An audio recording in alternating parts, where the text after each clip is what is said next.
Hello students, I am Nirupma Singh, PGT English. Today we will learn chapter number 3, Discovering Tute.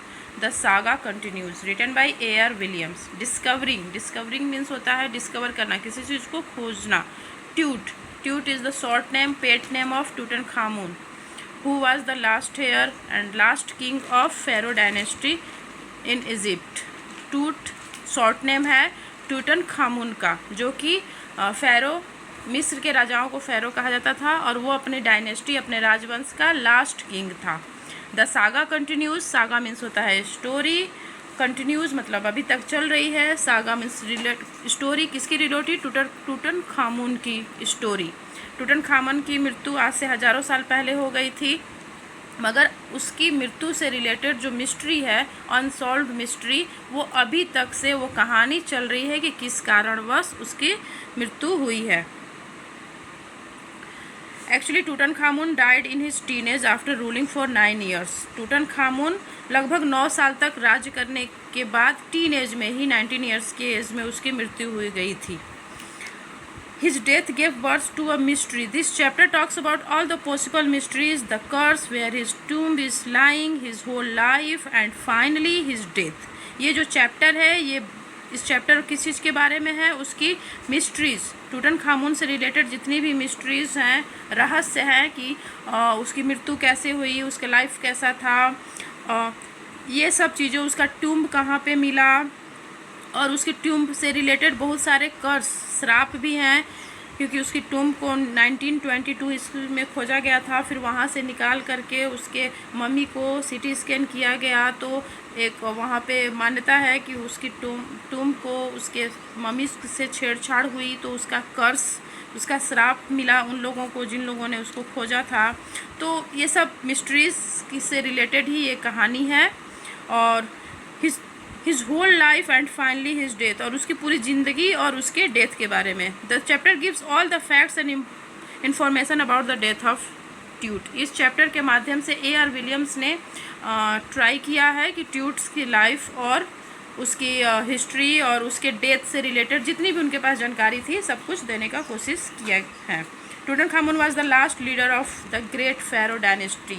वो अपनी dynasty का last ruler था, क्योंकि उसकी मृत्यु के बाद उसकी डायनेस्टी का कोई भी राजा नहीं बना, क्योंकि उसकी 19 years के ही एज में मृत्यु हो गई थी. और उसका एक बेटा और 2 बेटियां हुई थी, मगर तीनों की तीनों बहुत ही कम एज में, मतलब 1 या 2 महीना के थे अभी बच्चे. शैशवावस्था में तीनों की मृत्यु हो गई थी, और ट्यूट की मम्मी के साथ उसके बच्चों की भी मम्मी मिली है. Actually Tut was young when he died. वो बहुत ही यंग था जब वो मरा था. According to some people his death was a murder. ज़्यादा स्पेकुलेशन उसकी डेथ को लेकर है कि उसका मर्डर हुआ था. In the year 1922 his tomb was exposed by Howard Carter, and archaeologist. Howard Carter नाम के एक आर्कियोलॉजिस्ट थे. उन्होंने 1922 ईस्वी में टूम्ब की किंग ट्यूट के टूम्ब की खोज की थी. After 80 years he was taken for the CT scan to solve the mystery of his life and death through a forensic reconstruction. मगर 1922 में इतना साइंस डेवलप नहीं था, फॉरेंसिक रिकन्स्ट्रक्शन और सिटी स्कैन की व्यवस्था नहीं थी. हॉवर्ड कार्टर से जितना हो पाया उस समय के जो उसके पास थे अवेलेबल, उन सब चीज़ों से हॉवर्ड कार्टर ने उसकी डेथ की मिस्ट्री को सॉल्व करने की कोशिश की, मगर डेथ की मिस्ट्री विदाउट सिटी स्कैन और फॉरेंसिक रिकन्स्ट्रक्शन के नहीं सॉल्व हो सकती थी. तो 80 साल बाद फिर से उसके ट्यूम्ब से उसकी मम्मी को निकाला गया और उसका सिटी स्कैन हुआ और फॉरेंसिक रिकन्स्ट्रक्शन हुआ. फॉरेंसिक रिकन्स्ट्रक्शन एक साइंटिफिक प्रक्रिया है जिसमें कंप्यूटर में मम्मी जो थी, मम्मीज़ क्या होते हैं, इजिप्शियन सिविलाइजेशन में ये मान्यता थी कि मृत्यु के बाद भी आत्मा नहीं मरती है, और आत्मा अपने रिसरेक्शन को प्राप्त करके फिर लास्ट में घूम के वो आती है और अपनी बॉडी में फिर उसको प्राप्त करती है. तो उनकी बॉडीज़ को प्रिजर्व करके रखा जाता था. बॉडीज़ के अंदर में जो भी जैसे लीवर और बाकी सब ये सब जो इनर ऑर्गेन्स होते हैं, इनर ऑर्गेन्स को निकाल करके ऑपरेशन के थ्रू, और फिर उसके ऊपर एक लेप लगाया जाता था. फिर कपड़े की पट्टी से पूरा बांध दिया जाता था, और फिर उसको कॉफिन में रखा जाता था, और 2 और 3 कॉफिन, एक कॉफिन उसके अंदर एक कॉफिन ऐसे किया जाता था। और उनकी